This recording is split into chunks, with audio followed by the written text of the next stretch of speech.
ये बात। हाँ जी।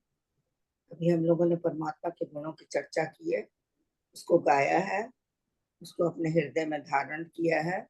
तो अब इसी को अपने मन में रखते हुए और इस भाव से, जो कि हनुमान जी ने अपने अंदर हमेशा रखा, प्रभु के चरित्र को सुनने के लिए सदा व्याकुल और राम के कार्य करने के लिए सदा आतुरता उनकी रहती थी। तो उसी भाव से हम लोग अपने अंदर ये रखते हुए अब हम लोग शुरू करते हैं और पढ़ते हैं स्वामी जी द्वारा लिखित 22 पेज के ऊपर कार्य। 5 दोहे हैं, ध्यान दे के पढ़ें और समझें कि हम भी इसी कार्य में जुट रहे हैं। जो भाव स्वामी जी ने बताए हैं, उन भावों को अपने अंदर में ग्रहण करते हुए हम फिर आगे बढ़ेंगे। हाँ जी। उषा जी, आप पढ़ेंगे? हाँ जी। जय श्री राम। कार्य में परमात्मन हो तू आप सहाय, अपने आशीष दीजिए मंगल हाथ बढ़ाए। रहूं सच्चा निज काम में, पक्का प्रण में आप। मेल जोल नि मेल जोल विधि युक्ति से, वरतूं करूं न पाप। सारे कर्म कलाप को करूं सदा मन लाए। उद्यम प्रेम उद्योग से लूं कर्तव्य निभाए। परमारथ में रत रहूं, कर पर हित उपकार। अर्थी जनों को अर्थ दूं, करूं सुधार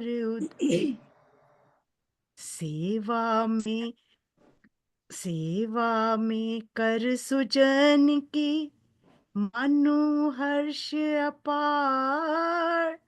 भक्त संत के संग में होवे मुझको प्यार। जय श्री राम। क्या बात है आंटी। हाँ जी। हाँ सर। तिरंजर, आप प्लीज ये पढ़ें। 101 पेज पे घट मंदिर 27वें दोहे से लें और 30 तक पढ़ें। 101 पेज।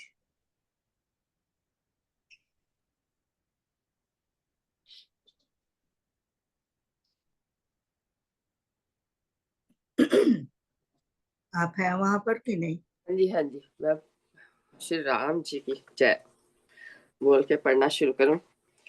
घट मंदिर तू अंदर मेरे, देव लखूं गुन गन मैं तेरे। करूं वंदना बारंबारा, नाम ज्योति का पकड़ सहारा।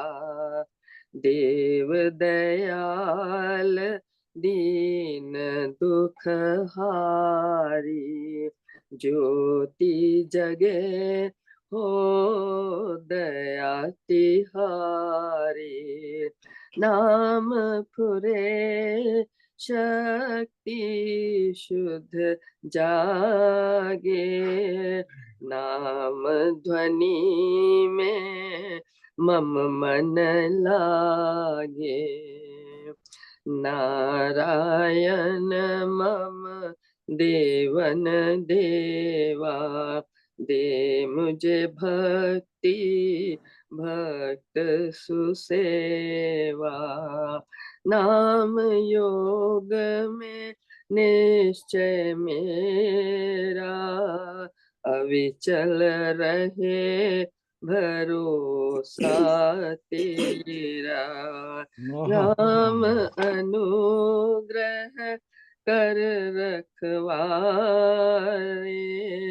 नाम योग दे जाऊं वारे, गाकर गुण मैं तुझको ध्याऊं, राम राम कह लेता पाऊं, राम अनुग्रह कर रखवारे, नाम योग दे जाऊं वारे, गाकर गुण मैं तुझको ध्याऊं, राम राम कह लेता पाऊं, घट मंदिर तू अंदर मेरे, देवलखूं गुण गण मैं तेरे। जय श्री राम। आशा है अब तक हम लोग सभी परमात्मा के साथ जुड़ गए होंगे। जो भी हमने पढ़ा उसको समझा होगा, और जो स्वामी जी ने हमारे लिए लिखा है उसको ध्यान में हमने रखा होगा। तो अब हम चलते हैं। हमारा जो आज का पाठ है वो है 90 पेज पे, 90, और उस पे हमारा है, शुरू करेंगे नया आज चैप्टर। उसका नाम है संध्या। संध्या हमने आज पढ़ना है और उसको समझना है। इससे पहले हम लोगों ने कौन सा पढ़ा था, अगर आप लोगों को याद हो, मन मुमुक्ष हम लोगों ने पिछली बार खत्म किया था, मुक्ति के बारे में जाना था। और आज हम करते हैं संध्या। तो पहले तो देखें कि संध्या है क्या। संध्या जो है ये एक अवधि है, एक समय है, जिसको कि हम लोग जैसे प्रातः है इसी तरह संध्या है। एक दोपहर होती है, प्रातः होता है, फिर शाम आती है, फिर रात आती है। ये सब अवधियां हैं। तो ये इन अवधियों में दो समय की संधि होती है, इकट्ठे होते हैं दो समय।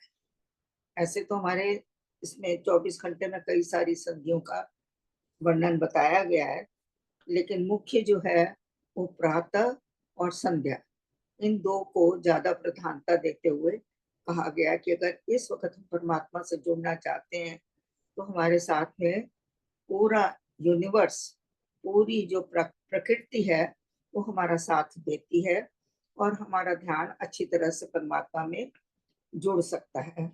ऐसा मेरे को समझ में आ रहा है। तो संध्या का समय कौन सा होता है? शाम को, जिस वक्त सूरज ढल रहा होता है, खत्म होने वाला होता है, छुपने वाला, और रात्रि का प्रारंभ होता है, उस काल को, उस समय को संध्या कहा जाता है। हाँ जी, और कोई कुछ कहना चाहता है संध्या के बारे? मुझे तो सिर्फ इतना ही समझ में आ रहा है। संध्या को एकांत भी कहा जा सकता है कि ये एक जी। समय है जब आप एकांत में बैठकर प्रभु को याद करें। वो तो हमेशा ही एकांत में ही करना चाहिए। संध्या का अर्थ नहीं ले सकते, पर हाँ उसका गुण है ये कि उस समय पर आप अपने आप को अगर एकांत में रखकर उस उपासना करें, आराधना करें, तो आपका जो भी मन है ज्यादा लगेगा और आपको आनंद ज्यादा मिलेगा। और संध्या है, मुझे याद है हम लोग जब बहुत छोटे होते थे तो हमें बचपन में सारे ये आर्य समाज के मंत्र सिखाए गए थे, और बहुत सारे मंत्र हम लोगों को याद थे, अभी भी हैं। लेकिन वो कहते थे, जब भी स्कूल जाने का वक्त आता था तो हमारे पिताजी पूछते होते थे, आपने संध्या करी है? तब हम लोग कई बार कहते थे करी है, कई बार कहते थे नहीं। जब नहीं करी होती थी तो हमको स्कूल जाने नहीं दिया जाता था, कहा जाता था कि पहले अपनी संध्या करो। तो आई डोंट नो क्यों कहते थे, पर ऐसा ही कहा जाता कि ये भी संध्या करो, संध्या करो। आर्य तो समाज आर्य समाज की तो संध्या है ही, परंतु हमारे रामशरणम में साय प्रार्थना भी है। साय सिमरु देव जी है, सुंदर सुखधाम है, अनंत आनंद में मेरा मोहन राम। तो ये वाली भी प्रार्थना जो है हमारे ईश्वरी सी बोली, महाराज जी ने बोली है कि जब प्रकृति अपना करवट बदल रही होती है वो एक दूसरे आयाम पे आ रही होती है। तो इस टाइम का जो वेला है, इस समय साएं सिमरु देव जी है सुंदर सुखधाम है, अनंत आनंद में मेरा मोहन राम। दिन के कार्य कर्म में मैंने की जो भूल, पाप कर्म अपराध की जो संचित की धूल, उसको धोऊं नाम जप धार धारणा ध्यान, गंगा धारा भक्ति में साईं करूं शुभ स्नान, निपट निशा के राज में तम का हुए विस्तार, भूलू न ज्योति राम की लू में उसे निहार, शांति मन तन में बसे क्षमता में हो अंग, इंद्रिय गण सुशांत रहे क्षमता रहे अभंग।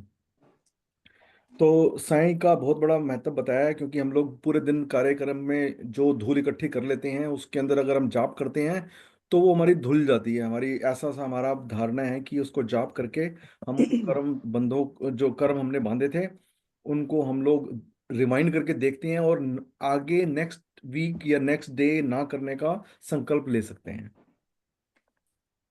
हाँ जी, बढ़िया। तो मैंने जो मेरी समझ में आया है बात, जो स्वामी जी ने बताने की कोशिश की है, संध्या का मतलब है कि संध्या तो वैसे ये जो आपने बताया ये अच्छा बताया, ये काल है, ये सबसे बेस्ट काल है।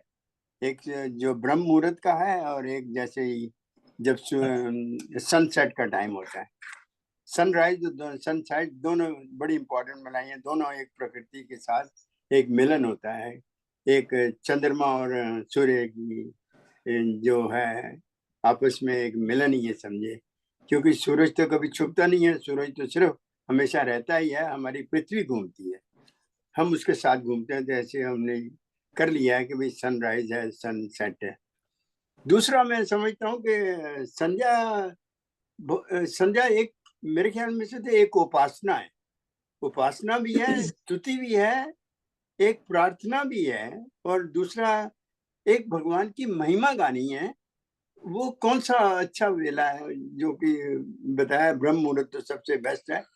और फिर मंत्र जाप जो है, ये जो वेला है करने का बहुत अच्छा टाइम है।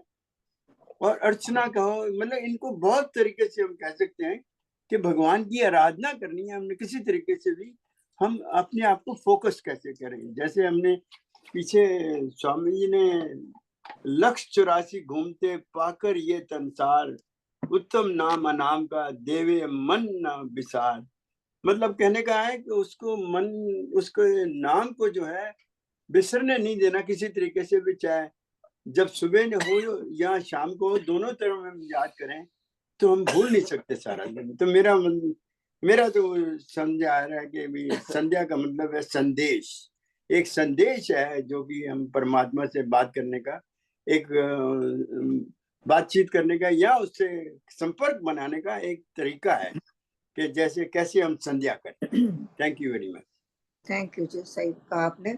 इसी बात को मैं बता रही थी कि जब हमें सुबह के टाइम कहा जाता था कि संध्या करिए, तो इसका मतलब क्या होता था कि आपने प्रार्थना करी है, आप क्या परमात्मा से जुड़ के जा रहे हो या बिना जुड़े जा रहे हो, इसका एक अर्थ यही है। जैसे आपने कहा अभी कि हर तरह की उपासना के लिए संध्या शब्द यूज किया जाता था, उसमें किसी भी तरीके से आप परमात्मा के साथ बैठे, उससे मिले, संपर्क बनाए और उससे प्रेम करें, उसके बाद और कोई कार्य करें। तो इसका अर्थ यही होता था कि अगर आप ऐसा करते हैं तो आप परमात्मा के साथ सदा पूरे दिन भर की क्रियाओं में जुड़े रहते हैं। तो इसका अर्थ अगर विस्तार लें तो वही है कि एक विधि है, एक उपासना करने का एक ढंग है, उसको भी संध्या कहा जाता था। और अगर हम लिमिटेड उसमें लेते हैं तो संध्या काल को सिर्फ शाम तक ही आप सीमित कर सकते हैं, जब सूर्य अस्त हो रहा है और आपकी रात्रि का आगमन हो रहा हो, उस काल को संध्या कहते हैं। हाँ जी, बाकी आप लोगों ने सबने सही बताया। स्वामी जी ने तो आपको बताया ही है कि 20 पेज के ऊपर है कि शायद उस पे उन्होंने ये सायं वाला, सायं प्रातः और दो लिखी हुई हैं, जो कि सायं वाले को तो अभी विपिन जी ने पढ़ा है। उसमें यही था कि जैसे उन्होंने बताया ये दिन भर में जो भी काम किए हैं उनमें जो भूल हुई है, जितने पाप कर्म हमने किया है, जो संचित हो गई है धूल, वो शाम आते आते तक हम अगर उपासना कर लेते हैं या परमात्मा से जुड़ जाते हैं और माफी मांग लेते हैं, तो हमारा दिन का जितना भी क्रियाकलाप है वो पूरा शुद्ध हो जाता है। हमारे जो कर्म है आगे नहीं जा पाते हैं, वहीं के वहीं उनका क्या कहना चाहिए, डिलीट हो जाते हैं, खंडन हो जाता, मिट मतलब जाते हैं। तुम इस टाइम पे सब कामों से निवृत्त हो जाते हो, तो तुम अपने आप को ज्यादा लगा सकते हो भगवान की तरफ। हाँ जी, तो हाँ जी, अब मेरे ख्याल से आगे शुरू करते हैं स्वामी जी के दोहों को। हाँ रजनी जी, आप पढ़िए नंबर 1 और 2, 90 पेज के ऊपर संध्या। वंदना करिए सतगुरु जी को, वंदना करिए सतगुरु जी को, भजूं तुझे भगवान में, तू शंकर शुभकार। शमकार, भजूं तू तुझे शंकर भगवान में, तू शंकर शबकार। पुष्टि सु पावन तू करे, प्रेम सृष्टि विस्तार। सिर मस्तक त्रिकुटी को, हृदय ग्रीवा आप, पावन करो नाभि चरण, पूरन पुरुष अपार। वंदना करिए सतगुरु जी को। जय श्री राम। हाँ जी उषा जी, आप पढ़े, इसमें बीच में 2-3 शब्द ठीक नहीं आए हैं तो क्या? अर्थ बदल जाता है। आप पढ़े उषा जी, भजूं तुझे भगवान। क्या मैंने गलत क्या पढ़ा? आपको बताते हैं, आप पढ़ रहे हैं कि नहीं? Should I read again? Okay, read it again. लेकिन इसको आप जरा ध्यान दे, आपने पालक पढ़ा, पालन, उसके सुपालन तू करे, प्रेम वृष्टि विस्तार।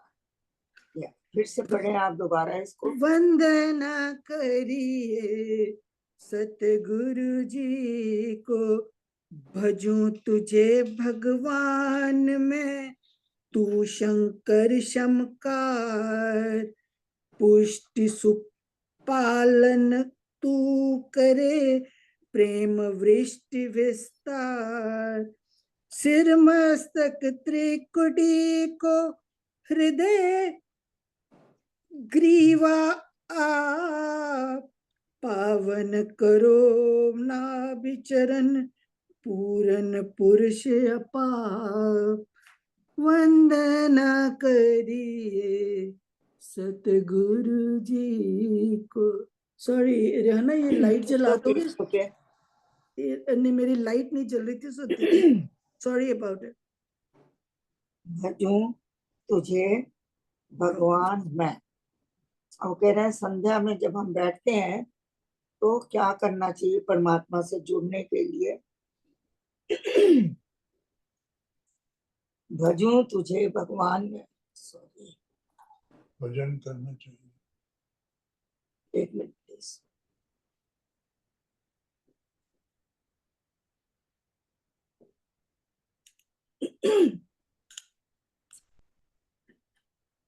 भजूं तुझे भगवान, सॉरी।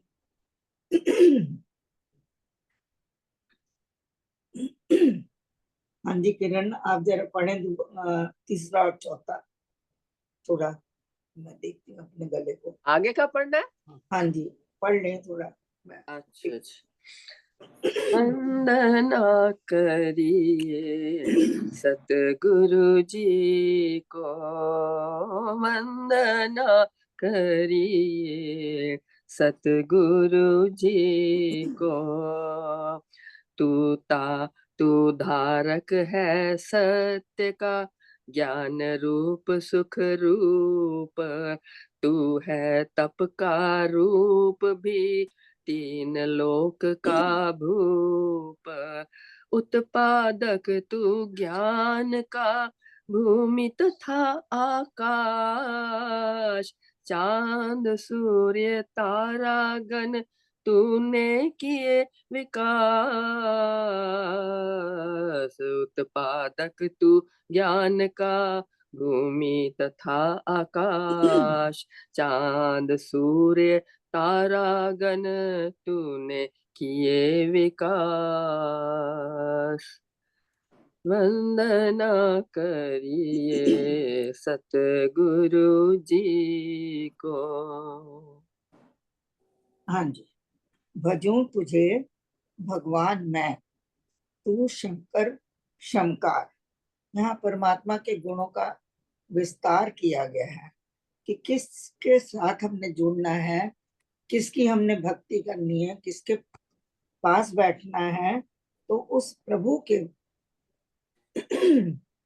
गुणों को याद करते हुए, जैसे अभी हमने पढ़ा था, बोला था परमात्मा श्री राम क्या है, ये परमात्मा के गुण हैं, सारे गुण हैं जो स्वामी जी ने लिखे हैं। अभी हमने कहा परमात्मा श्री राम परम सत्य। व्हाट इज शमकार? अभी आते हैं जी, आप जल्दी ना करें। तो इन्हीं गुणों को लेकर स्वामी जी ने आगे बताया है कि उस भगवान को हमने भजना है जो शंकर है।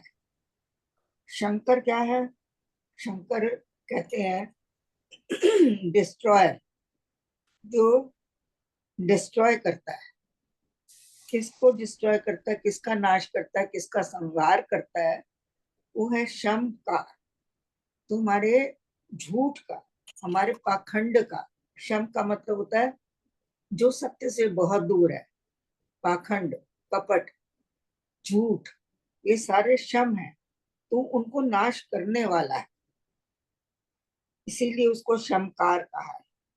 शमन करने वाला है, उनको नष्ट करने वाला है। किसका? जो परमात्मा से दूर जाने वाली हमारी वृत्तियां हैं, उन सब का नाश करने वाला है। जो हमको दूर ले जाती है, परमात्मा से जुड़ने नहीं देती है, उन वृत्तियों को यहाँ पर शमकार कह के कहा गया है। उसके सुपालन तू करे, प्रेम वृष्टि विस्तार। वो कहते तू ही पालन करने वाला है, पुष्टि देने वाला है, शरीर को स्वस्थ देने के लिए जो हमको खान पान मिलता है वो तेरे से ही आता है। तो इसका मतलब क्या है कि आदि भी तू है, अनंत भी तू है, लय उत्पत्ति पालना रूप। तो यहाँ पर वो चीज मेरे को समझ आ रही है कि तू पालना भी कर रहा है और तू शंकर भी है, संहार भी कर रहा है, और तू ही पैदा करने वाला है। तो यही यहाँ पर उन्होंने वही कहा है कि तू ही विष्णु है, तू ही ब्रह्मा है, तू ही महेश है। पुष्टि सुपालन तू करे, तू पालन कर रहा है हमारा, हमको पुष्टि दे रहा है, हमको स्वस्थ रखता है। प्रेम वृष्टि विस्तार, प्रेम की वृष्टि का मतलब है बरसात करना। प्रेम की जो है चारों तरफ बह रहा है तेरा, और उसी प्रेम में हम जुड़ने के लिए तेरे साथ बैठ रहे हैं संध्या काल में। आगे कह रहे हैं सिर मस्तक त्रिकुटी को, हृदय ग्रीवा आप पावन करो, नाभि चरण पूर्ण पुरुष अपा। अब परमात्मा को क्या कहा गया है, किससे प्रार्थना कर रहे हैं हम? पूर्ण पुरुष से, जो स्वयं पूर्ण है। और उसके पास जब हम बैठते हैं तो यही हमारी भी कामना होती है कि हम भी पूर्ण हो, अधूरे ना रह जाएं कहीं पर भी। तो पूर्ण पुरुष से प्रार्थना करते हैं, क्योंकि परम पुरुष तो एक ही है जगत में। पहले भी कई बार बताया, पूरा जगत, हम सारे जो हैं स्त्री रूप में हैं, चाहे वो किन्नर हैं, चाहे वो पुरुष हैं, जिनको कि हम इस संसार में पुरुष कहते हैं, परमात्मा की दृष्टि में सब स्त्रीलिंग में आते हैं। वो कहता है जी पूरी प्रकृति जो है, जिसका कि सृजन किया परमात्मा ने, पूरी सृष्टि को उसने फीमेल पावर से रखा है। फीमेल पावर क्या कहते हैं? नारी शक्ति। नारी शक्ति क्या है? जिसको कि अभी हम कह रहे हैं स्त्री रूपेण है। स्त्री रूप में ही है सारा। इसके लिए एक बार मैंने कहानी भी बताई थी कि मीरा जी एक बार किसी संत से मिलने के लिए गई थी। तो जब वहां पहुंची तो जो संत थे उनके सेवक खड़े थे, उन्होंने जाके अपने गुरु को बताया कि कोई स्त्री आपसे मिलने आई है। तो उन्होंने कहा कि तुम्हें पता है कि मैं किसी स्त्री से नहीं मिलता हूँ। तो उन्होंने जब जाकर बाहर संदेश दिया कि हमारे गुरु किसी स्त्री से नहीं मिलते हैं, तो मीरा जी को बहुत अजीब लगा। कहने लगी मैंने तो सोचा था कि पूरे जगत में एक ही परम पुरुष है और वही उसकी हम संतान है, और सारी सृष्टि जो है वो स्त्री रूपेण है, तो ये दूसरा पुरुष कहाँ से आ गया? मैं तो गलत जगह आ गई हूँ, मुझे तो यहाँ आना ही नहीं चाहिए था। और वो लौटने लगी तो उस संत को ध्यान आया कि ये तो बात सही है, पूरी जगत जो है, पूरी प्रकृति स्त्री रूपेण है, तो पुरुष तो सिर्फ एक ही है जिसने की सृजन किया है। तो उन्होंने मीरा जी से माफी मांगी और उनसे फिर वो मिले। तो इस तरह का अगर हम लोग सोचें कि वो कहते हैं कि तू जो है पूरी सृष्टि स्त्री रूप में है। तो आगे कह रहे हैं कि हे प्रभु, हम बैठ रहे हैं तेरे पास, तू पूर्ण पुरुष है, तू अपाप है, तेरे अंदर कोई पाप नहीं है। हम चाहते हैं कि हम तेरे साथ जुड़ के तेरे गुणों को हम भी ग्रहण करें।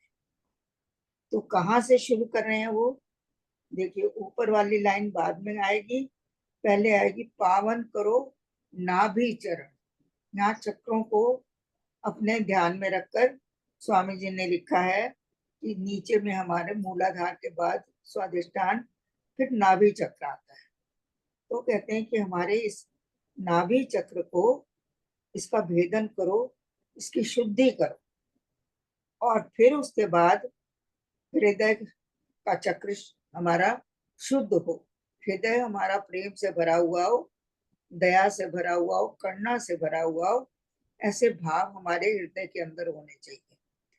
फिर उसके बाद ग्रीवा, ग्रीवा कहते हैं गर्दन को, हमारी गर्दन को शुद्ध करो ताकि हम एक तो सीधे आसन में बैठ सकें, अच्छी तरह से अपनी गर्दन को, अपनी रीढ़ की हड्डी को एकदम सीधा करके तुम्हारे साथ जुड़ने के लिए ठीक सा आसन बनाकर बैठे। फिर उसके बाद जो है गले के बाद क्या आता है? हमारा त्रिकुटी आती है। ये जो आज्ञा चक्र है भौहों के बीच में, उस त्रिकुटी को कहा गया है कि हे प्रभु इसको पावन करो, क्योंकि हमारी शक्तियां यहीं से गुजरती हैं। जब तक ये हमारे चक्र खुलते नहीं या पावन नहीं होते हैं, तब तक इसमें से हम अज्ञान की उसमें नींद में रहते हैं।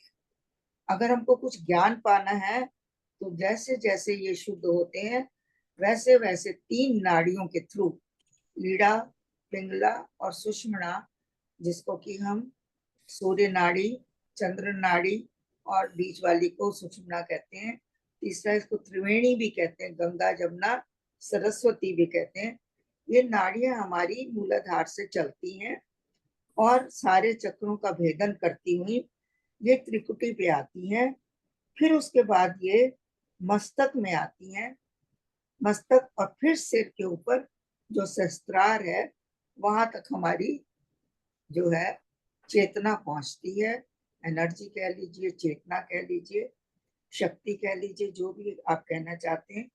तो ये नीचे से शुरू होती है, नाभि से, और नाभि को पावन करते हुए फिर ये हृदय में, फिर गर्दन में, फिर उसके बाद त्रिकुटी में, फिर मस्तक में जाती, फिर सिर सबसे अंत में जाती।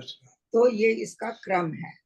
तो यहाँ इन सब को शुद्ध करने की बात कही गई है। प्रभु इनको शुद्ध करो, और इनके शुद्ध होने के बाद मैं तेरे से अच्छी तरह जुड़ सकूं। हाँ जी, सबको ठीक लग रहा है या कुछ और ऐड करना है? अमृतवाणी में भी आंटी जैसे आपने बताया कि ये ब्रह्मा विष्णु महेश की महाराज जी यहाँ चर्चा कर रहे हैं। अमृतवाणी में भी महाराज जी ने लिखा है लय उत्पत्ति पालना स्वरूप, यानी हाँ कि जी, ब्रह्मा मैंने विष्णु बोला ये महेश बीच में ना कि ये वही रूप है, लय उत्पत्ति पालना रूप है। स्वरूप शक्ति चेतनानंद स्वरूप और आदि अंत और मध्य है राम। बिल्कुल सही बात, ठीक है। आगे क्या कहने हैं, ये दो दोहे पढ़ चुके हैं हम। तू धारक है सत्य का।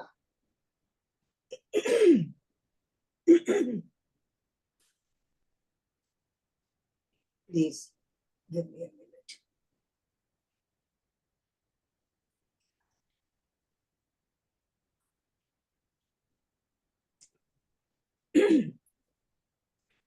तू धारक है सत्य का, कि तू सत्य रूपी है, तू सत्य को धारण किए हुए है।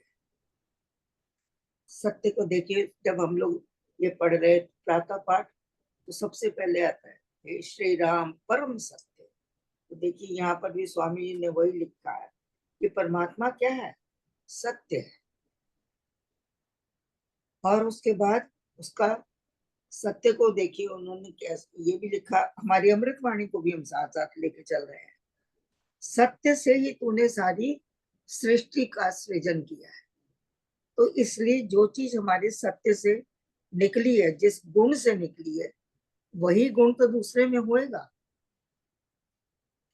तो पूरी सृष्टि जो है ये सत्य रूप है।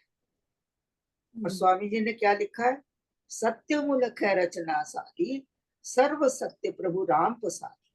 बीज से तरु मकड़ी से तार, हुआ त्यों राम से जग विस्तार। तो ये हमारी पूरी सृष्टि, जिसको कि हम लोग क्या कहते हैं जी, ये काल्पनिक है, ये भ्रम है, ये कुछ नहीं है, ये ठीक है कि जो कहते हैं वो ठीक कह रहे हैं, गलत नहीं कह रहे। लेकिन जब तक ये चीजें एक्सपीरियंस में नहीं आती हैं, इनको नहीं कहना चाहिए। और तब तक हमारे लिए ये पूरी प्रकृति, पूरी सृष्टि, पूरा शरीर ये सत्य रूप है। ऐसे नहीं कह सकते कि ये झूठ है। अगर आपके शरीर में कोई कष्ट आ रहा है तो आप उसको सत्य मानकर ही उसका उपचार करते हैं।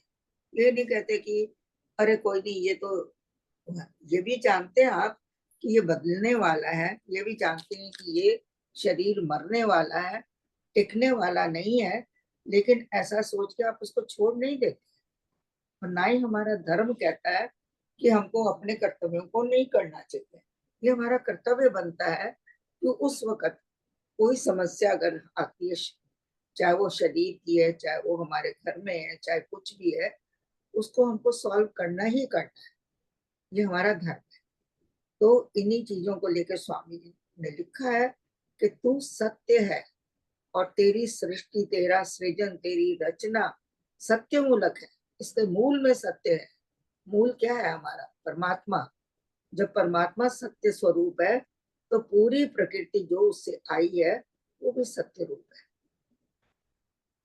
और दूसरा परमात्मा का गुण परम ज्ञान आनंद स्वरूप, जो उसी ज्ञान का दूसरा तेरा स्वरूप क्या है, ज्ञान है। तो पूरी सृष्टि में जो भी चीजें बनाई हैं, हर चीज में ज्ञान है, हर चीज में एक लेसन है, हर चीज हमको एक हमारे लिए क्या संदेश देती है, हमको सिखाती है, हमारे लिए एक गुरु है।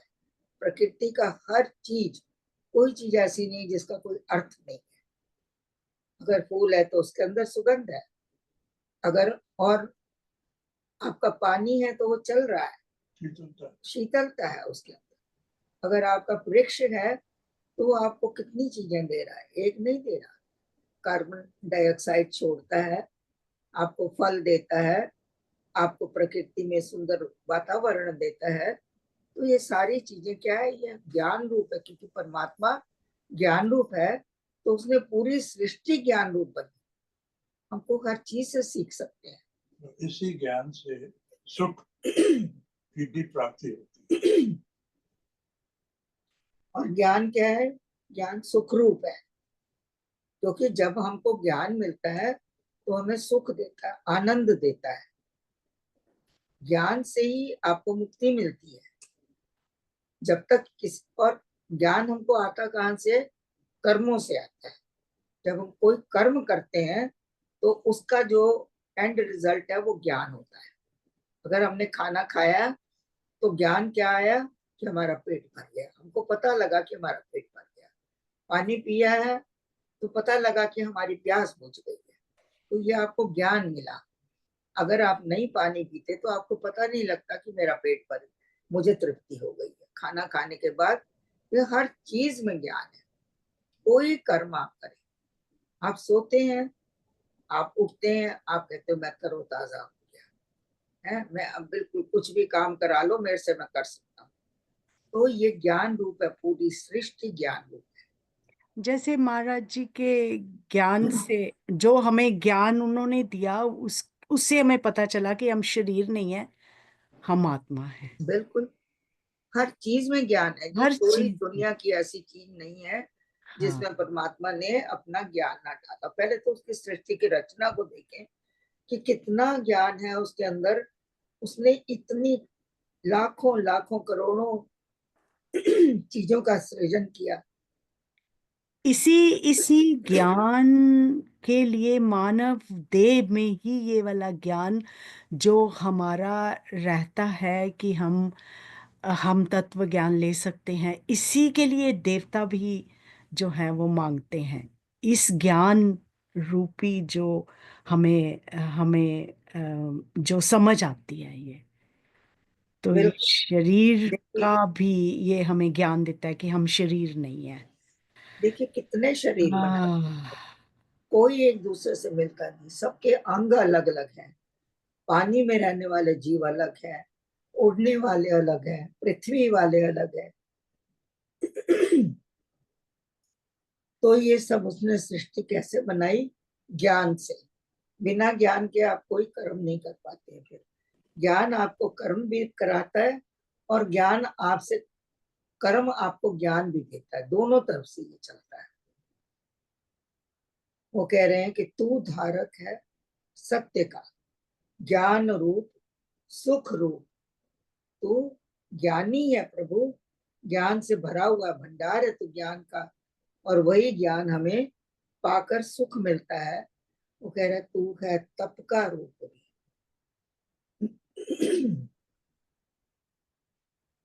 कि तू जो है तप भी है, तप के रूप में भी तू ही है। कि शरीर में देखिए हर वक्त कोई ना कोई तप चल रहा है। हमारे शरीर में जब कोई भी कर्म हम करते हैं वो एक तप भी है। उसके बिना हमारा शरीर चल भी नहीं सकता है। तो कोई भी कर्म करना वो एक तप है।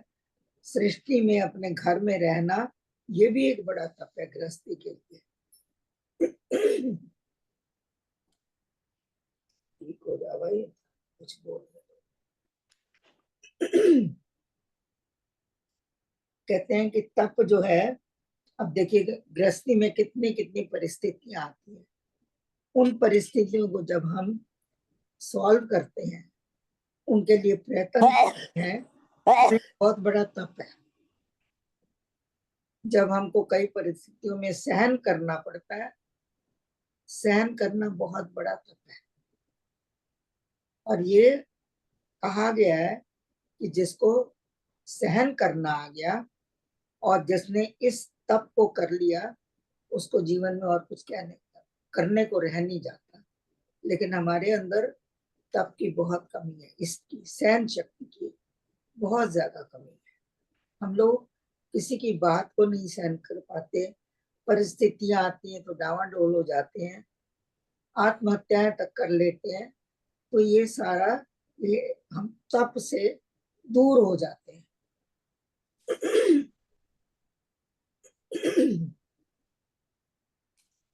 पूरा जीवन एक तप है। तो वो कह रहे हैं कि तू तपरूप है, हे प्रभु मुझे शक्ति दे, मैं भी उस तप में अपने आप को तपा सकूं। मैं अपने आप को तपी बनाऊं, अपने आप को समर्थ बनाऊं कि किसी भी रूप में मैं डोलूं नहीं, जो भी समय आए, जैसी भी परिस्थिति हो, मैं उसको फेस करूं। तो बड़ा अर्थ निकलते हैं इनके, जितना आप लंबा चाहें इसको सोच सकते हैं, इस पर मनन कर सकते हैं। और तू ही धारक। 3 लोक का भूत है। हाँ जी, कोई और कुछ कहना चाहता है तो कहना प्लीज। तीनों लोग का स्वामी है, तीनों लोगों का राजा है, महाराजा है। पर 3 लोग कौन से हैं हमारे? पृथ्वी, आकाश और पाताल। एक पृथ्वी के नीचे है, एक पृथ्वी से ऊपर है। तो कह रहे हैं कि तू इन सब का राजा है, इन पर राज करता है, और इनको, इनका सृजन करने वाला भी तू ही है। वैसे तो लोक बहुत हैं, पितृलोक है, सूर्य लोक है, गंधर्व लोक है, पता नहीं कितने कितने कितने जो है लोक हैं, लेकिन ये 3 लोग जो हमारे सामने हैं, हम उनको समझ सकते हैं। 8 लोक बताए गए हैं कबीर जी के हिसाब से कि भू भव स्वा, भूमि, भू मतलब पृथ्वी, भू भव मतलब कि ये सारा संसार जो है, और स्वर्ग। तो भू भव स्वा, महा, जप, तप, सत और पार ब्रह्म। तो इनकी अपनी अपनी व्याख्या है कि जो भी हम अच्छे काम करते हैं, बुरे काम करते हैं, सिर्फ नो विदाउट स्पिरिचुअलिटी, अगर हम अच्छे काम करते हैं, बुरे काम करते हैं, तो भू भव स्व इन तीनों के अंदर हम लोग चक्कर लगाते रहते हैं। और हल्का सा अगर हम लोग स्पिरिचुअलिटी के अंदर आते हैं या आध्यात्मिक उसमें जाते हैं, और डिपेंडिंग अपॉन अवर कैपेसिटी, उसी हिसाब से फिर महा, जप, तप, सत और पार ब्रह्म, बिल्कुल अंतिम लोक, ऐसा बताया गया है कबीर जी के द्वारा। बहुत बढ़िया जी, बहुत बढ़िया। ये इतना इतना सब कुछ, मतलब इतना सा कि हम पढ़ के हमारा जो दिमाग, या हम ये कहते हैं कि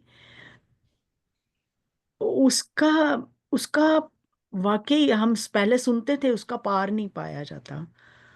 तो ये जैसे जैसे हम पढ़ रहे हैं, हर चीज में इतनी डेप्थ, जैसे आप समझा रहे हैं, इतने लोग, इतना सब कुछ, तो उसका तो पार क्या, मतलब कोई कोई सोच सोच के ही बाहर आता है।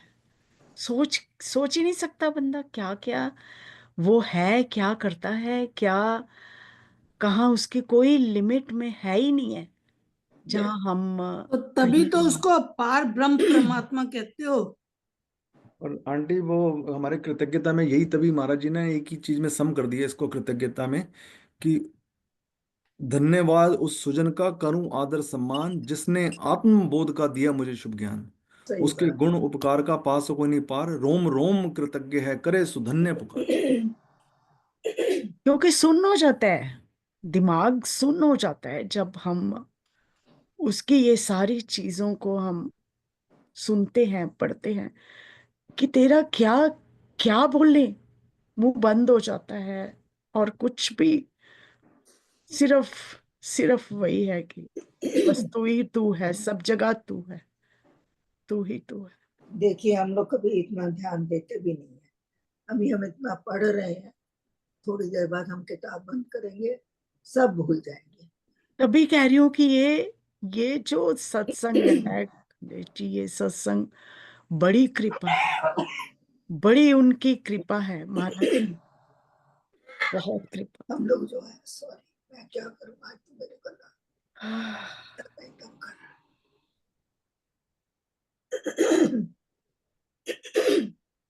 मैं कुछ ऐड कर देता हूँ। बात हम कर रहे हैं संध्या की, किस टाइम पे ये होना चाहिए जाप, होना तो 24 आवर्स चाहिए, क्योंकि it has been narrowed down. दूसरी बात कर रहे हैं कि स्वरूप क्या है भगवान का। हम किसी डाइटी को वर्शिप नहीं करते, लेकिन परमात्मा श्री राम परम सत्य प्रकाश रूप जब बोलते हैं, तो हम उनके गुणों की बात करते हैं। जैसे ये अधिष्ठान है, उसके चारों कोनों में आपको स्वास्थ्य का निशान भी दिख रहा है। इनके प्रोटेक्शन के लिए सर्वशक्तिमान में, जैसे अमृतवाणी में आता ना, यथा शक्ति परमाणु में, मीन्स खोलते ही जल नल बहता वारी बहाव और बटन दबाने से। कहना क्या मतलब ये है कि राम नाम से दूर होना itself is a cause of the suffering। क्या होता क्या है कि बेसिक गलती कहाँ हो जाती है, जैसे पेड़ है उसकी जड़ें नीचे होती हैं, दिखाई नहीं देती। जल रज ऋतु संयोग, उसको हवा मिलती है, सूरज मिलता है, खाद मिलती है तो प्रोग्रेस होती है। उस पेड़ के जुड़े हुए जो पत्ते हैं वो हरे भरे रहते हैं, ठीक रहते हैं, हेल्दी रहते हैं। The moment something is broken from that means अलग हो गए, सूख जाते हैं, मर जाते हैं, खत्म हो जाते हैं।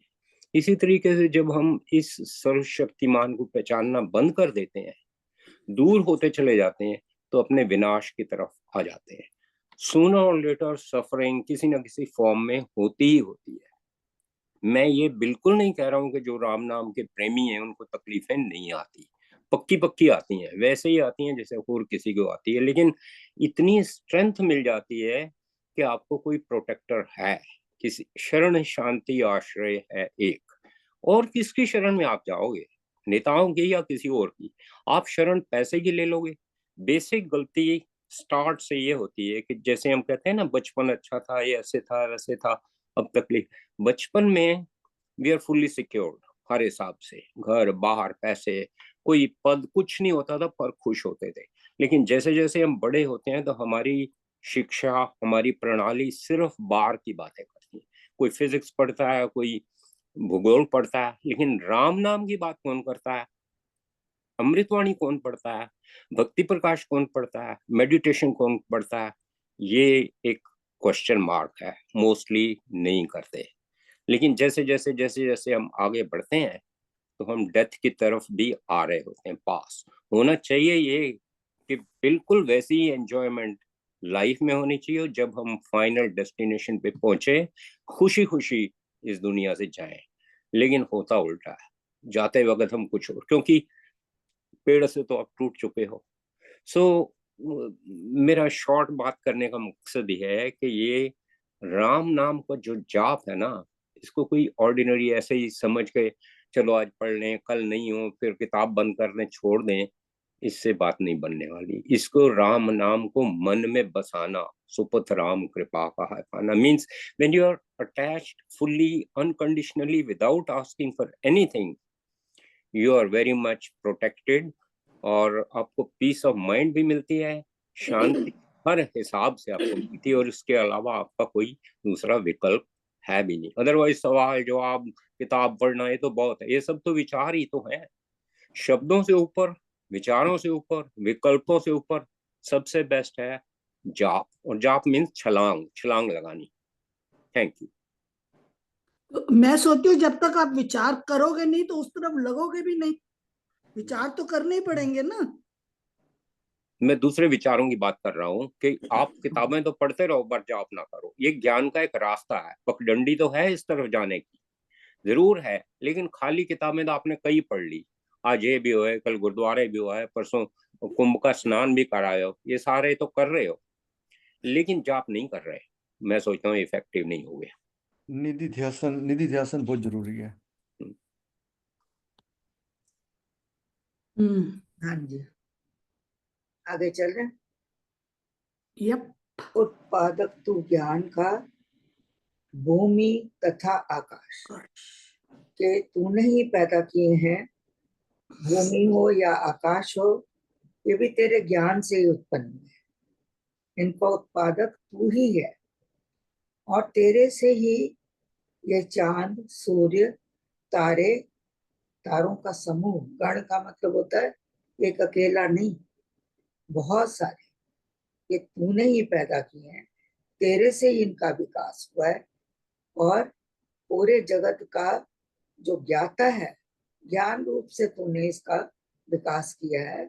हम उसके लिए तेरे से जुड़ना चाहते हैं कि ये प्रभु अपने विकास, अपने ज्ञान से तू हमारा भी विकास कर, हमारे अपने ज्ञान से हमको भी पैदा कर, क्योंकि अभी तक हम पैदा ही नहीं हुए। हमारे अंदर जब तक परमात्मा नहीं आता तब तक ऐसे लगता है कि जैसे हम मृत हैं, हम पैदा नहीं हुए।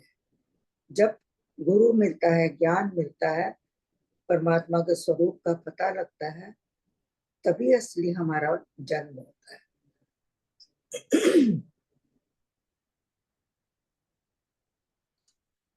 मतलब तू हमारे अंदर ऐसी ज्योति पैदा करके हम तेरा गुणगान कर सकें।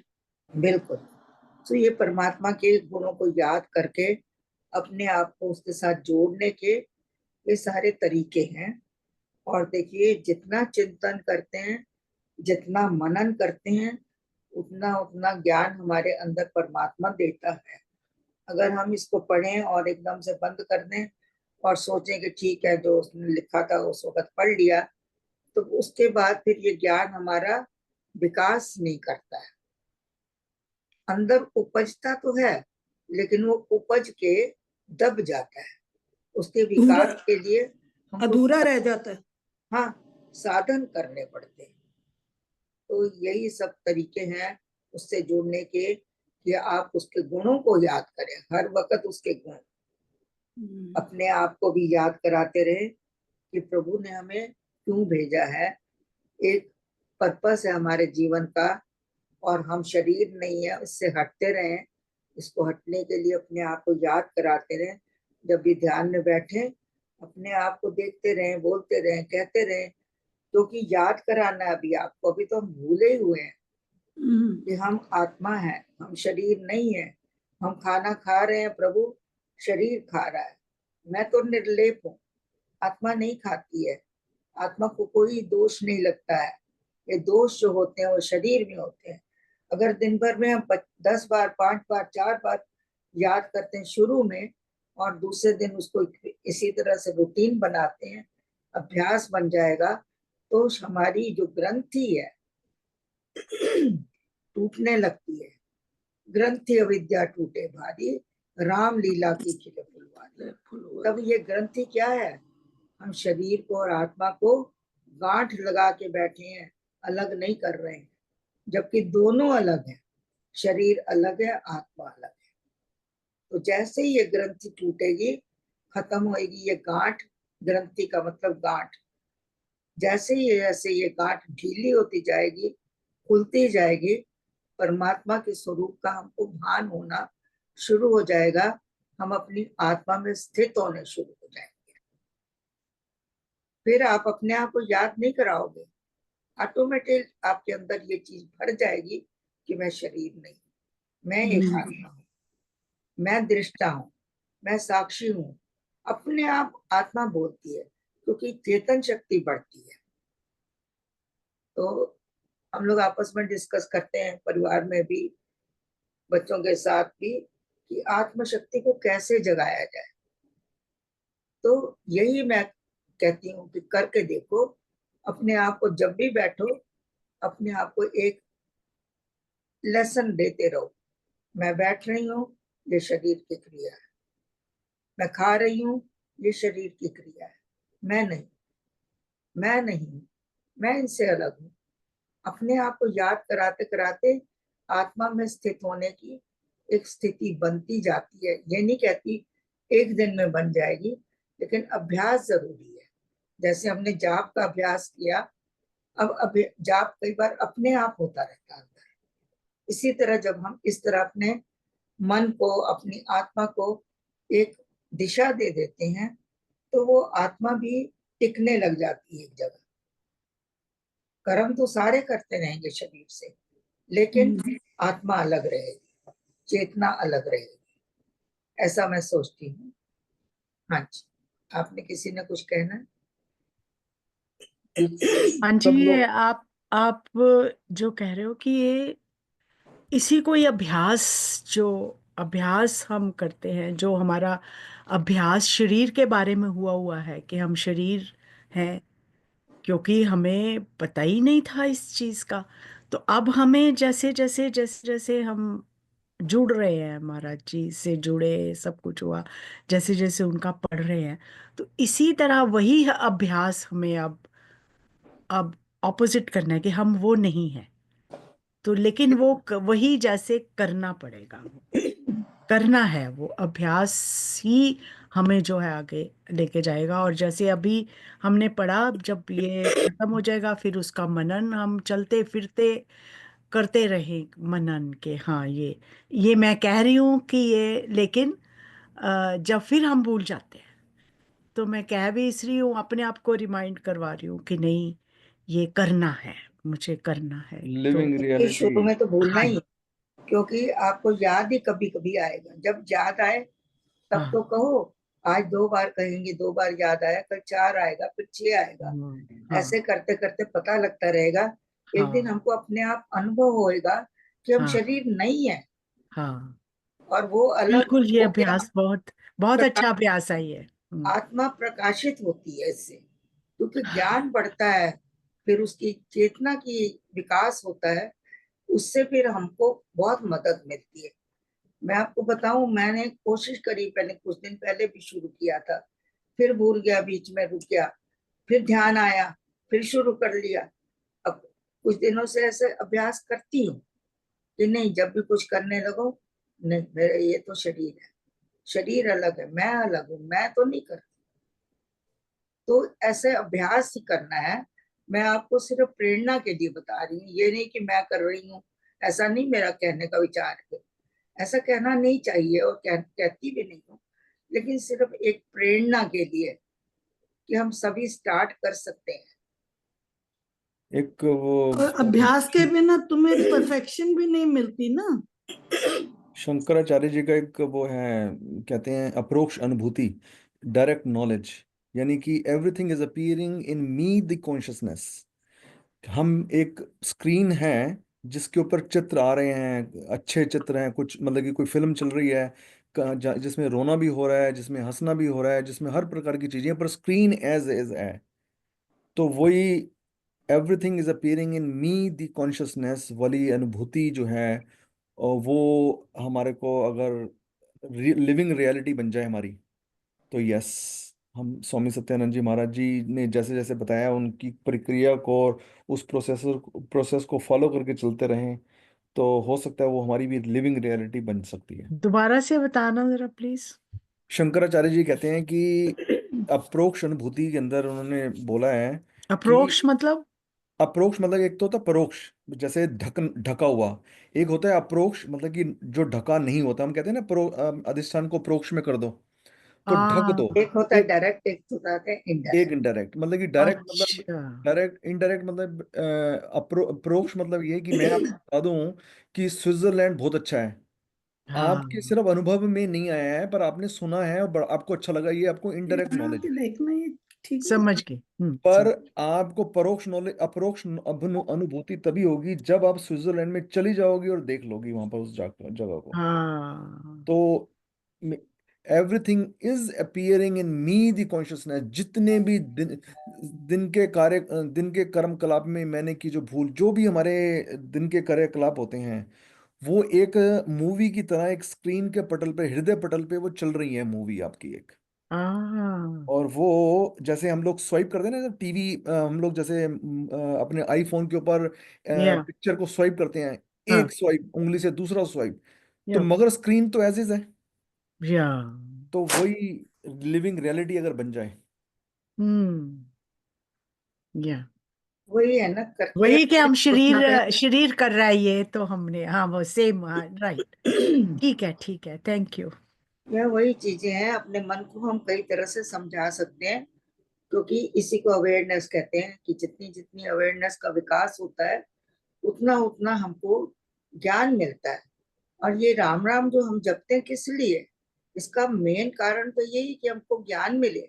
इसका मेन कारण यही कि हमारा अंधकार दूर हो। जिस अंधकार में हम जी रहे हैं कि हम शरीर हैं, उसका हमको भान हो कि हम शरीर नहीं है। एक नाम हमको गति कराता है। गति क्या होती है? आगे बढ़ाना। नाम से क्रिया होती है, फिर क्रिया से कर्म होता है, फिर कर्म से गति होती है।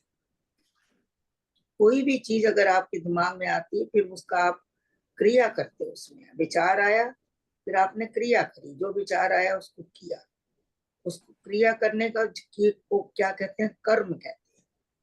आपने जब कुछ किया तो वो आपका कर्म बन, बोल दो बाद में फिर वो कर्म जो है वो आपको गति देता है, आगे बढ़ाता है।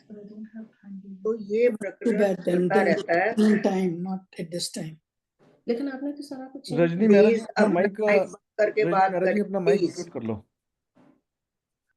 अपना माइक बंद करके फिर बात करें ताकि दूसरों को डिस्टरबेंस ना हो।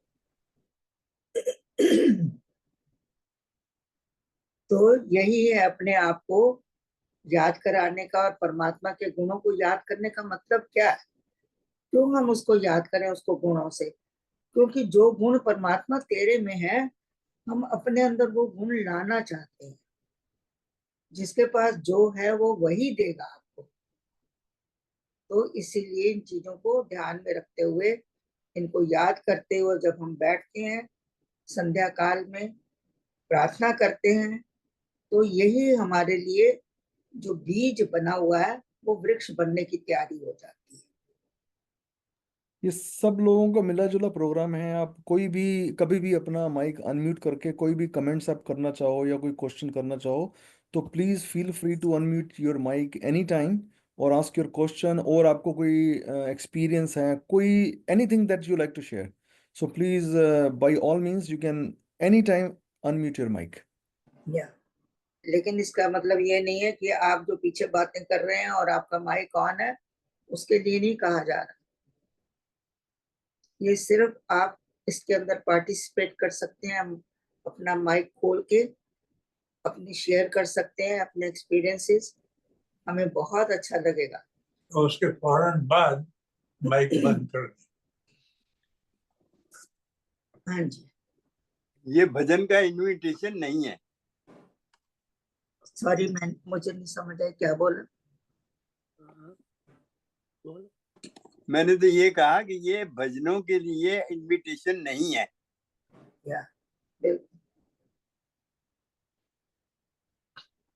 ओके, हाँ जी। अब 5 और 6 बीच में वो है क्या? उषा जी आप हाँ ही जी, हाँ जी, मैं पढ़ती हूँ।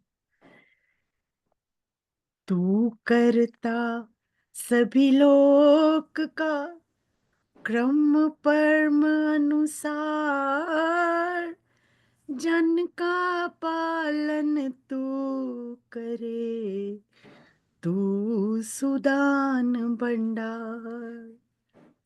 अजर अमर हरि दुहाए, निराकार शुभ सार, भजु सच्चिदानंद को, जो है पुरुष अपार।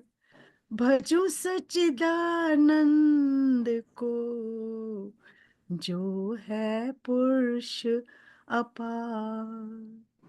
जय श्री। क्रम परम अनुसार, परम नहीं, इसको हम पूरे शब्द है तीनों, क्रम परम अनुसार।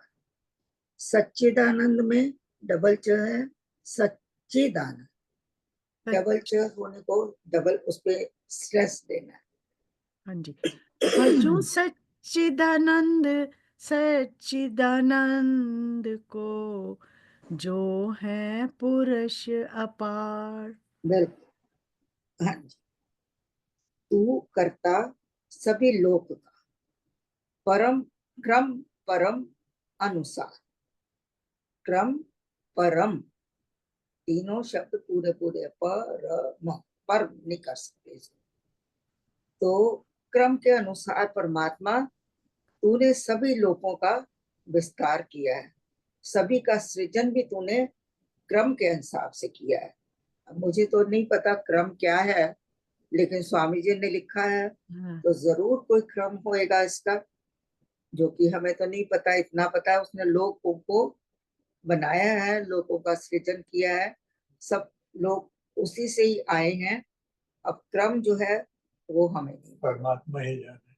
या वो कह रहे हैं कि कमलेश जी, आई थिंक हाँ कमलेश जी जी, आप इसमें कम इसलिए ये भी तो कहना चाह रहे होंगे कि उनका नियमित है, जो भी है डिसिप्लिन्ड, हर चीज क्रम के अनुसार नियमित, ये डिसिप्लिन्ड। हो सकता है। हाँ जी, कमलेश जी आपने बताया था हमें कि कैसे सृष्टि आरंभ हुई क्रम के द्वारा, कैसे पहले पृथ्वी जैसे आई, तो प्रकृति और पुरुष, प्रकृति कैसे प्रकृति और सारा वो पुरुष से शुरू वनस्पति वगैरह पहले आरंभ हुई, उसके बाद फिर और सृष्टि आरंभ हुई। रजस और तो ये तमस सब का आपने, इम्बैलेंस, रजस और तमस और सत्व का इम्बैलेंस की वजह से गति आई। यही हाँ जी हाँ जी, ये हाँ यहाँ से जी, शुरू ये तो किया मैंने था क्रम आपने। बताया था, सही है, मुझे याद है। लेकिन मैंने सोचा यहाँ पर लोगों की बात करें स्वामी जी, तो लोगों का किस क्रम में उन्होंने पैदा किया, मैं यहाँ पर वो मतलब ले रही थी। आप सही हो, ये भी हो सकता है हाँ कि जी जब प्रकृति में उसने शुरू किया तो किस तरीके से प्रकृति जो थी वो एकदम से निश्चल थी, शांत थी, समता में थी, उसमें कोई गति नहीं थी। तो फिर परमात्मा ने सोचा कि मैं एक से अनेक हूं, तो उसने संपर्क किया प्रकृति से और फिर इस तरीके से सृष्टि की सृजन शुरू हुआ था। सबसे पहले क्या बना था कि सृष्टि में 3 जो गुण थे, फिर से रिपीट कर रहे हैं, हम पहले कह चुके हैं। तो वो कह रहे थे कि सृष्टि में 3 गुण थे, सत्य और तमस रजस, और रजस, 3 थे। तो तीनों शांत अवस्था में थे, तीनों बराबर की रेशो में थे, किसी में ज्यादा किसी में कम ऐसा कुछ भी नहीं था। तो प्रकृति शांत रूप में पड़ी हुई थी, कोई क्रियाशील नहीं थी वो।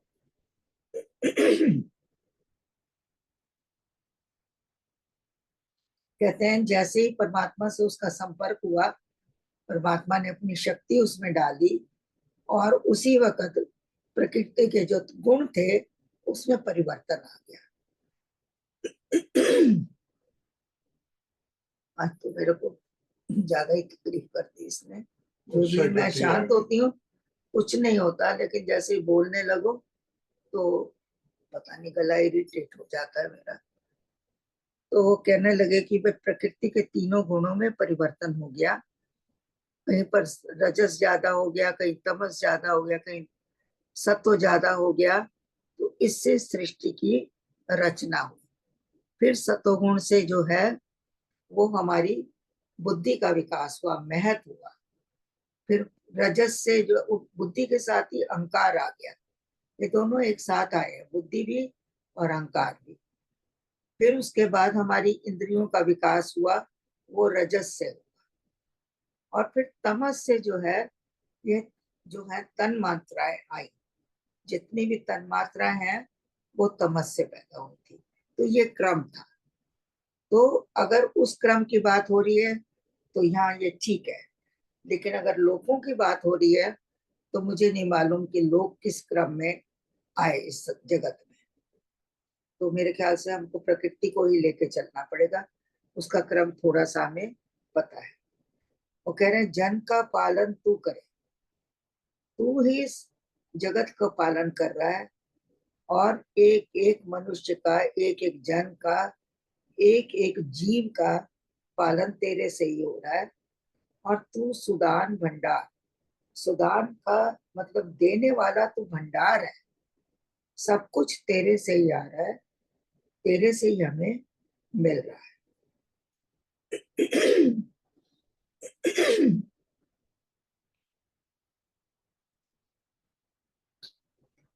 अजर अमर हरि ध्याइए, निराकार शुभ। कमलेश जी थोड़ा हनी वाटर प्लीज, मैं सिप पानी लीजिए, साथ रख के बैठी हुई हूँ, हनी डाल लो उसमें मैंने थोड़ा। कैंडीज रखी हुई है हनी वाली। लेकिन किसी किसी दिन ऊपर वाला पता नहीं ऐसी सिचुएशन में डालता है। कई बार मैं सोच चुके, आपस में बात भी की है मैंने, कि अगर इतना मेरा शरीर जैसे काम नहीं करता कई बार, तो आप लोगों को कितनी डिस्टरबेंस होती होगी, उसको देखते हुए कि मुझे नहीं बोलना चाहिए या मुझे बंद कर देना चाहिए।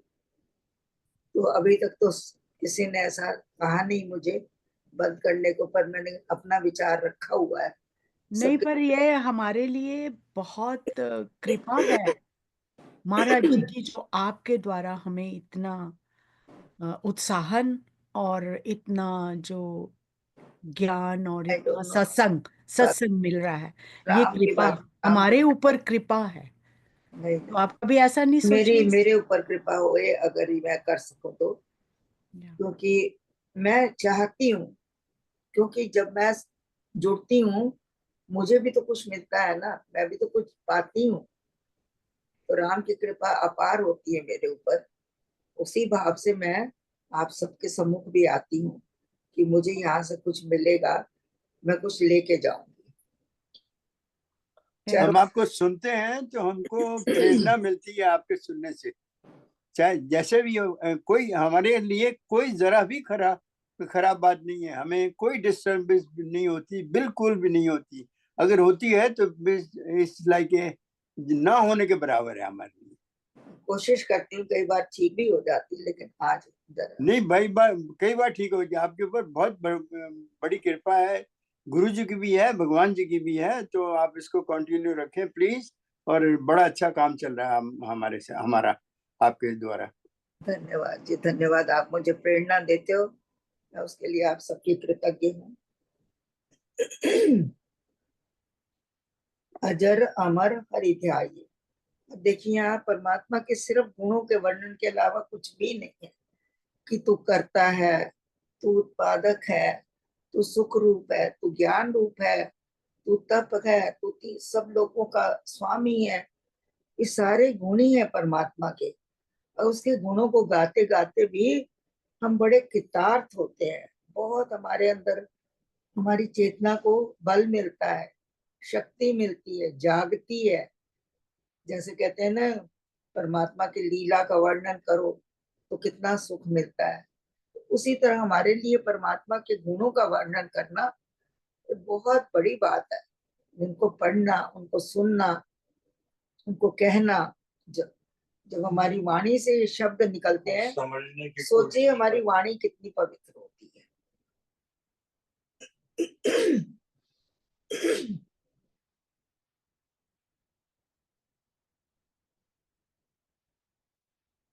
आगे कह रहे हैं, अजर अमर। तू प्रभु, तू अजर है। अजर किसको कहते हैं? जिसकी जड़, जो जड़ नहीं होता, जो कभी नाश, बुढ़ापे में नहीं। जड़ता किसको कहते हैं? जैसे बुढ़ापा आ गया तो हम लोग हो जाते हैं, हमारा शरीर जर्जर हो जाता है। तो कहते हैं कि तेरे में कोई बदलाव नहीं है प्रभु, तू अजर है, तू अमर है, तू मरता नहीं है, तेरे में कोई परिवर्तन भी नहीं होता, तेरा कभी नाश भी नहीं होता, तू अमर है। ऐसे प्रभु को हम ध्यान करें, ध्याएं। और तू निराकार है, तेरा कोई आकार भी नहीं, क्योंकि तू हर रूप में है, हर समय है, हर जगह पर है, हर विस्तार में है, हर चीज के अंदर है, व्यापक है। और वह तो फिर भी इतना तो व्यापक होने के बाद भी सब तेरे को क्या कहते हैं? निराकार, कि तेरा कोई आकार नहीं है, तू निराकार है। और तू शुभ सार है, सब चीजों का सार भी तू है। पूरी प्रकृति में, प्रकृति के कामों में, सब में सार तू है, क्योंकि तेरे से ही ये सब कुछ आया है और तेरे में ही समा जाएगा। भजू सच्चिदानंद को। उसी वही संध्या को लेके चलते हैं कि संध्या के समय मैं बैठा हूँ प्रभु तेरा भजन करने के लिए। कैसे सच प्रभु को भजन करूं? जो सच्चित आनंद है। सच्चिदानंद, सच्चिदानंद का मतलब सत्य। चिद माने क्या होता है? चेतना और आनंद, तीन चीजों से ये सच्चिदानंद बना है। सत्य, चेतन और आनंद। प्रभु तू सत्य है, तू चेतन है और तू आनंद स्वरूप है और तू पुरुष है, अपार है, तेरी कोई पार नहीं पा सका आज तक भी। तो ऐसे प्रभु को मैं ध्यान में लाऊं, ऐसे प्रभु का मैं भजन करूं, ऐसे प्रभु का मैं आराधन करूं। ये है हमारी संध्या, ये हमारी पुकार, ये ये हमारा। सच्चिदानंद में कमलेश जी सारा उसका सार आ जाता है ना, उसकी बिल्कुल परिभाषा बिल्कुल। जैसे परमात्मा महाराज जी का ने एक उसमें छोटा सा नाम अगर आपने, डिस्क्राइब करा, परम सत्य, प्रकाश रूप, परम ज्ञान, आनंद स्वरूप, सर्वशक्तिमान, तो ये एक वर्ड में भी बिल्कुल सही सब बात, कुछ ही आ गया है। वो डिस्क्राइब करके कहा है। ये हाँ अगर परमात्मा को नाम देना है, एक नाम देना है, तो हाँ, सच्चिदानंद में सब कुछ आ जाता है। आ जाते हैं। मतलब चित्त को आनंदित करने वाला एक तू ही सत्य है। तू ही सत्य, बिल्कुल सही बात है। इसको आप जैसे भी दें, इसी को अगर हम अपने ध्यान में रखकर इसी का मनन करें, चिंतन करें, तो बस परमात्मा तक पहुंच गए।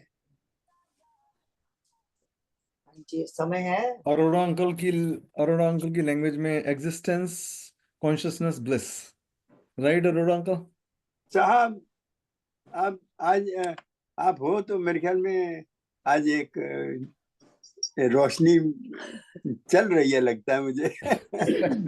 और वैसे तो हमारे जितने भी भक्त हैं आज के दिन, और वैसे भी ना ये बड़ा पावन एक मोमेंट है। कहें कि हमें आधा घंटा मिलता है, थोड़े दिन मिलते हैं, थोड़ा टाइम मिलता है, हम उस सत्य चित्त के साथ जुड़ने की कोशिश करते हैं। जुड़ जाते हैं जी, कोशिश के साथ जुड़ भी जाते हैं। कई बार तो वाकई में जो उषा जी ने जो एक्सप्लेन किया ना, वो बड़ा सही एक्सप्लेन किया। आप जुड़ते जुड़ते सुन्न हो जाते हो, पता ही नहीं लगता कि आप कहाँ पर हो। बिल्कुल ये ऐसी स्थिति है, क्योंकि अब हम जैसे जैसे ये पढ़ रहे हैं संध्या का, मैं अभी तक थोड़ा सा मेरी नजर ही जा रही है, तो मैं देखता हूँ सच्चिदानंद को कहते कहते उन्होंने अब कह रहे हैं मैं इसका छोर कहाँ से लूं, इसका छोर तो कोई है ही नहीं, ये परिक्रमा की तरह ही है। परिक्रमा मीन्स एक गोले की तरह ही है, गोला, इसका कोई छोर है ही नहीं।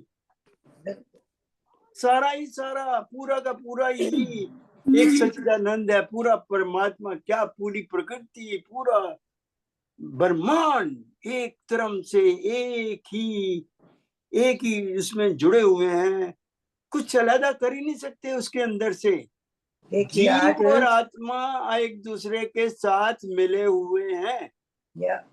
मैं कह रही हूँ जब जीव हम अलग नहीं बैठी हूँ, है, आत्मा अलग नहीं है, ब्रह्म अलग वन नहीं पर्सन स्पीक। या मैं आज सुबह जब बैठी थी, आप विश्वास नहीं करोगे, मुझे एक भी शब्द अंदर मेरे नहीं था जिसको मैं सोच रही थी कि मैं क्या कहूँ, क्या कहूंगी। आज मुझे कुछ पता नहीं है। वैसे तो हर बार यही कहती हूँ, करने वाला खुद ही करता है, लेकिन माइंड के अंदर कुछ ना कुछ होता है कि ये आज कह सकते हैं। आज एक भी शब्द नहीं आ रहा था, तो मुझे लग रहा था कि आज का सेशन पूरा होएगा भी कि नहीं होएगा। और देखिए इतना सब लोगों ने सहयोग दिया इसमें, एक से एक बढ़ के अपनी अपनी बातें बताई, अच्छा बताया, परमात्मा के गुणों का बखान किया। मुझे इतना अच्छा लग रहा है कि इसीलिए शायद परमात्मा ने आज मेरे गले में इतनी शक्ति नहीं दी कि मैं बोल पाऊं, क्योंकि वो आप सबको सुनना चाहता था। वो जब आप नहीं थे, जब आपने कहा कि मुझे नहीं था, तो लेकिन उस टाइम सच्चिदानंद था, या तो वो अक्सर वही सच्चिदानंद का बैठ के ज्ञान, वो जो आपने अंदर से बोला, वो अपने आप सच्चिदानंद हर बार में वही था। होता है, हाँ जी, लेकिन कुछ ना कुछ, कोई ना कोई एक थॉट, कोई कुछ अंदर रहता है। पर आज मैं पूरी शून्य थी, पूरी शून्य, जिसको कहना चाहिए एक भी विचार नहीं, एक भी चीज नहीं, कुछ समझ नहीं। मैंने कहा पता नहीं आज कैसे होगा, आज क्या होगा, क्या बोलेंगे। तो पर देख लो, ऊपर वाले ने कितना सुंदर वातावरण बनाया कि हर बंदे ने अपना सहयोग किया, और भी लोग आगे आए तो हमें अच्छा लगा। हाँ जी, हाँ जी, आगे चले या 7-8 पढ़ ले तो पढ़ते हैं। चलो रजनी आप पढ़े। नैनों का है तेज तू, शांति सुधा का स्रोत, जगत पाल जगदीश तू, सदा एक रस जोत। सिमरूं तुझको देव जी, उत्तम तू प्रकाश, बुद्धि बल मुझ दान दे, पाप कर्म का नाश। सिमरूं तुझको देव जी, उत्तम तू प्रकाश, बुद्धि बल मुझ दान दे, पाप कर्म का नाश। जय राम जय जय राम। हाँ जी, कह रहे हैं नैनों का है तेज तू। ये नैनों में जो तेज आ रहा है हमारे आंखों में, तू प्रकाश रूप है प्रभु। ये तेरे प्रकाश से मेरे अंदर प्रकाश है, मेरी आंखों में। नैनों का है तेज तू, शांति सुधा का स्रोत। मेरे अंदर जो शांति है, ये जो अमृत बह रहा है, ये तेरे स्रोत से ही आ रहा है। तू ही देने वाला, स्रोत से ही चीजें आती हैं। जहाँ जो जिस चीज का, सूर्य से जैसे रोशनी आती है, तो सूर्य जो है वो रोशनी का स्रोत है। इसी तरह सूर्य को जो रोशनी मिलती है वो परमात्मा से मिलती है। तो वो स्रोत उसका, सूर्य का, परमात्मा ही है।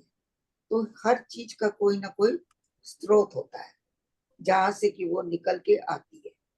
तो कह रहे हैं कि मेरे अंदर परमात्मा जो तेज है, जो प्रकाश है,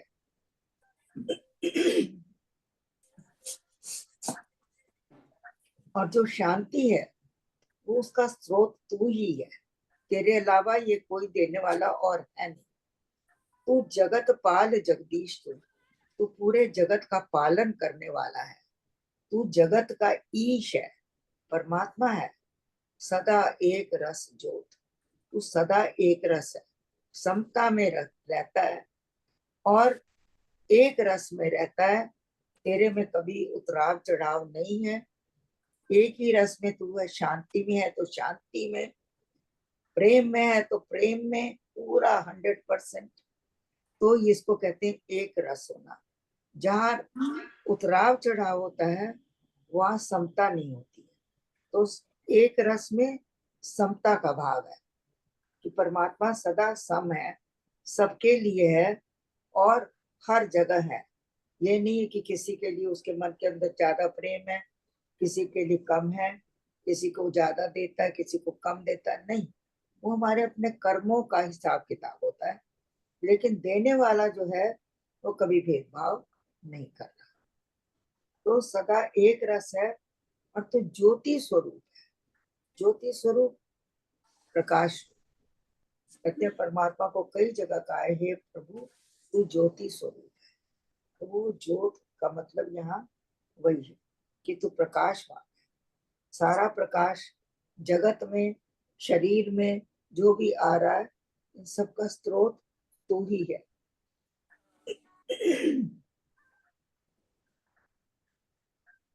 सिमरूं तुझको देव जी, उत्तम तू प्रकाश। कि मैं ऐसे प्रकाश, मैं प्रभु को सिमरन करूं और तेरे प्रकाश से मैं प्रकाशित होता रहूं। प्रकाश का मतलब क्या है? ज्ञान। प्रकाश में ही आपको ज्ञान मिलता। अंधकार जो है वो ज्ञानवान नहीं है। ज्ञान के लिए प्रकाश को यूज किया जाता है। तो कह रहे हैं प्रभु मैं तेरा सिमरन करूं, ज्ञान प्राप्त करूं और ऐसी मुझे बुद्धि दे, ऐसी मुझे शक्ति दे, मुझे ऐसा दान दे इन चीजों का कि पाप कर्म कर नाश। कि मेरे अंदर जितने भी पाप कर्म हो रहे हैं इस शरीर द्वारा, उन सब का नाश हो जाए और मुझे ज्ञान मिले, तब देख पाऊं कि ये मेरा कर्म पापमय है, ये कर्म मेरा पुण्यमय है। तो इन चीजों का भेद करना, उसके लिए भी बुद्धि बल चाहिए। जब तक बुद्धि नहीं होती है हम भेद नहीं कर पाते हैं। बुद्धि से ही हम विवेक से चीजों पर उसका जान पाते हैं, उसके गुणों को जान पाते हैं।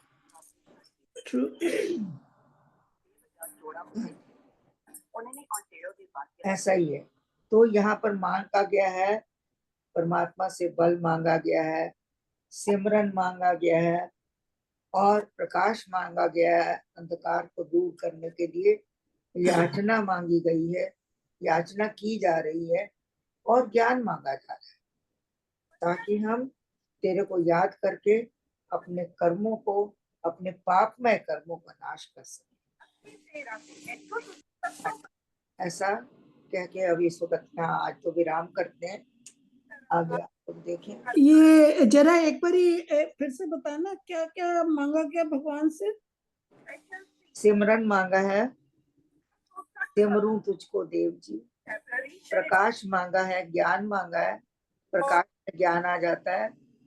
बुद्धि मांगी है, बुद्धि का बल मांगा है। ऐसा दान मांगा है कि जिसको इनको पाकर, एक तो सिमरन से मेरे पाप दूर होंगे, दूसरा ज्ञान से, प्रकाश से मेरे पाप दूर होंगे, और मुझे बुद्धि ऐसी दे जिससे कि मैं विवेक से एक अलग अलग चीजों को देख सकूं, क्या मेरे लिए ठीक है, क्या गलत है। ये बुद्धि ही सेपरेशन करती है। बुद्धि जो है निर्णय लेती है कि क्या करना है, क्या नहीं करना, तो इसलिए बुद्धि बल भी मांगा है। तो इन सारी चीजों को देखते हुए हम अपने मतलब ये सब चीजें रखें कि हमें परमात्मा से क्या क्या मांग करनी है। मतलब ये एक्चुअली 5 चीजें हुई ना, सिमरन, प्रकाश, ज्ञान, बुद्धि और विवेक। या इसमें सब आ जाता है। या इनको मांगने से आपको और कुछ मांगने को रह नहीं जाता। गुड। ज्ञान भी आ गया, भजन कीर्तन सिमरन भी आ गया, और उसके बाद में बुद्धि भी आपने मांग ली और विवेक भी। विवेक भी मांग लिया। या तो ये चीजें हमारे जीवन को आगे ले जाने के लिए काफी है। अच्छा, मेरे ख्याल से समय भी हो गया है। मोनी जी अगर आप वहां पर हैं, आई डोंट नो वेदर, या मोनी जी तो है नहीं, मोहिनी की बहन गा सकती है। मैं गाती हूँ, गाओ। हाँ गाओ जी, गाओ। नहीं गाना नहीं है, हाँ, शक्ति मते बोले आप। ओके, समय हो गया, समय को ऑलराइट, पाबंदी रखनी है। ओके जी। सर्वशक्तिमते परमात्मने श्री रामाय नमः। सर्वशक्तिमते परमात्मने श्री रामाय नमः। सर्वशक्तिमते परमात्मने श्री रामाय नमः। सर्वशक्तिमते परमात्मने श्री रामाय नमः। सर्वशक्तिमते परमात्मने श्री रामाय नमः। सर्वशक्तिमते परमात्मने श्री रामाय नमः। सर्वशक्तिमते परमात्मने श्री रामाय नमः। सर्वशक्तिमते परमात्मने श्री रामाय नमः। हाँ जी, नरेंद्र